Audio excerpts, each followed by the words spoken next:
तो छगन भुजबल फिर महाराष्ट्र में मंत्री बन गए। छगन भुजबल यानी जहां धंधा वहां बंदा। छगन भुजबल जिनको लेकर महाराष्ट्र की राजनीति में कई लतीफे चल निकले।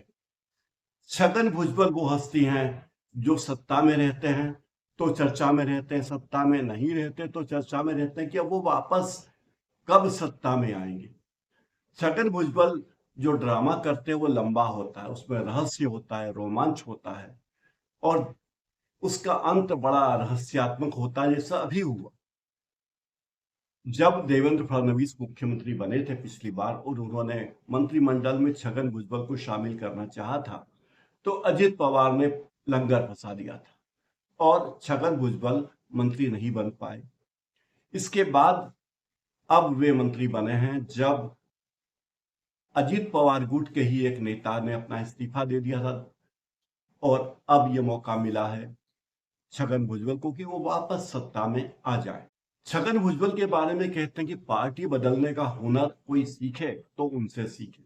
वे कभी कांग्रेस में, कभी शिवसेना में थे। मूलतः बाला साहब ठाकरे की शिवसेना में उन्होंने 31 साल काम किया।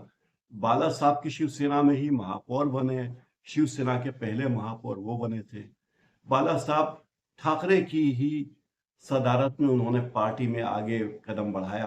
कहते हैं कि छगन भुजबल की नाराजगी का कोई रिकॉर्ड अगर है तो विश्व रिकॉर्ड बन सकता है। वो हमेशा नाराज ही रहे। वो शिवसेना में रहे, बाला साहब ठाकरे की शिवसेना में 31 साल रहे, फिर वे चले गए कांग्रेस में, फिर चले गए एनसीपी में, फिर एनसीपी से चले गए अजित पवार की एनसीपी में, फिर एनसीपी में भी वो नाराज रहे और नाराज रहने का उनका हुनर जबरदस्त है। माली समाज के हैं, पहले कभी सब्जियां बेचते थे, अब राजनीति में अपने काम की बातें बेचते हैं, जुबान के जज्बात बेचते हैं और वो सब करते हैं जो कोई कर नहीं पाता। पैसा खूब कमाया है, कई मामलों में फंसे भी हैं और अधिकांश मामलों में साफ साफ छूट भी गए हैं। उनके कुछ दिलचस्प मामले हैं। महाराष्ट्र सदन घोटाला जो 2016 में हुआ था। 2004 से 2014 के दौरान जब वे कांग्रेस एनसीपी सरकार में पीडब्ल्यूडी मंत्री थे तो आरोप लगा कि उन्होंने 100 करोड़ के ठेके गलत तरीके से दे दिए।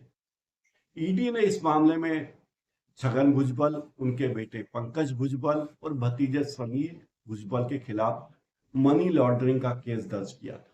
2016 में ईडी ने छगन भुजबल और बेटे समीर को गिरफ्तार भी किया।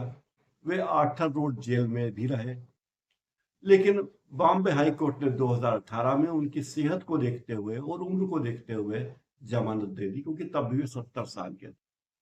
2021 में 4 साल पहले कोर्ट ने उन्हें क्लीन चिट दे दी और 2023 में छगन भुजबल और बेटे समीर के खिलाफ ईडी ने याचिकाएं वापस ले ली, क्योंकि वे बीजेपी के करीब आ चुके थे, इसलिए उन्होंने वापस ले ली। एक और घोटाला हुआ था 2015 में, खारगर जमीन घोटाला। उस घोटाले में भी भुजबल के बेटे पंकज और भतीजा समीर की कंपनी देवीशाह कंस्ट्रक्शन पर आरोप लगा कि उन्होंने हाउसिंग प्रोजेक्ट के लिए जमीन लेने के बाद एडवांस राशि लेने के बावजूद काम शुरू नहीं किया। ईडी ने मनी लॉन्ड्रिंग एक्ट के तहत 160 करोड़ रुपए कीमत का प्लाट सीज किया। बीजेपी सांसद किरीट सोमैया ने इस मामले में भुजबल के खिलाफ शिकायत दर्ज की थी। भुजबल ने दावा किया कि वे कंपनी के मालिक नहीं थे, लेकिन उन्होंने कहा कि वो जांच में सहयोग देंगे। बाद में क्या हुआ पता नहीं। मुंबई एजुकेशन ट्रस्ट एमईटी और नासिक जमीन घोटाले में भी उनका नाम आया। विधानमंडल में लोक लेखा समिति की रिपोर्ट के अनुसार भुजबल की संस्था मुंबई एजुकेशन ट्रस्ट को नासिक में जमीन दी गई, जिससे सरकार को आर्थिक नुकसान हुआ। नासिक जिला सहकारी बैंक ने भुजबल की फर्म को 11 करोड़ रुपए का लोन दिया था, वो उन्होंने लोन नहीं चुकाया। 2017 में आयकर विभाग ने भुजबल, पंकज और समीर को 3000 करोड़ रुपए की संपत्ति, ये 300 करोड़ रुपए की संपत्ति जब्त की और नासिक की गिरना शुगर मिल्स, मुंबई में सॉलिटेयर बिल्डिंग और बांद्रा में हबीब मेन्योर और फातिमा मेन्योर शामिल थी। ये सब संपत्ति का मामला। भुजबल को 2021 में कोर्ट से क्लीन चिट मिल चुकी है और ईडी ने उनके खिलाफ सभी याचिकाएं वापस ले ली है। कांग्रेस और आम आदमी पार्टी आरोप लगाती रही कि भुजबल के खिलाफ कार्रवाई कमजोर कर दी गई, इसीलिए वो आरोपों से छूट गए।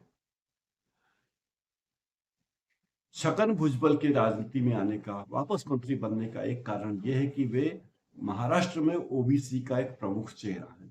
वे हैं माली समाज से, और ये कहते हैं कि उनकी वापसी से महायुति गठबंधन, यानी जो भी महाराष्ट्र में सरकार में है, बीजेपी, शिवसेना शिंदे गुट और एनसीपी अजित पवार गुट, इनके बीच स्थिति मजबूत हो जाएगी।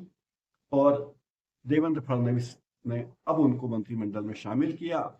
उन्होंने मंत्री की शपथ भी ले ली, कैबिनेट मंत्री बने हैं, महाराष्ट्र के डिप्टी सीएम रह चुके हैं। धनंजय मुंडे पहले महाराष्ट्र में मंत्री थे, उन्होंने इस्तीफा दे दिया था। उनके इस्तीफे का कारण यह था कि पार्टी ने उनके एक साथी को हत्या के मामले में फंसा दिया था और सरकार कुछ कर नहीं रही।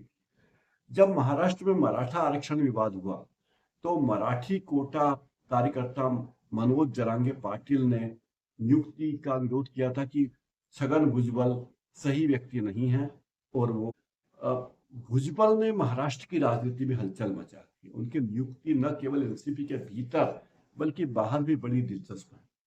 छगन भुजबल की राजनीति बड़ी दिलचस्प। अपनी जिंदगी की शुरुआत उन्होंने भायखला के मार्केट में सब्जी विक्रेता के रूप में काम करके किया। बहुत मेहनती व्यक्ति हैं, प्रतिभाशाली हैं, पढ़ाई की, बाद में इंजीनियरिंग में डिप्लोमा हासिल किया, और मेहनत और महत्वाकांक्षा से उन्होंने अपने सारे लक्ष्य पूरे किए।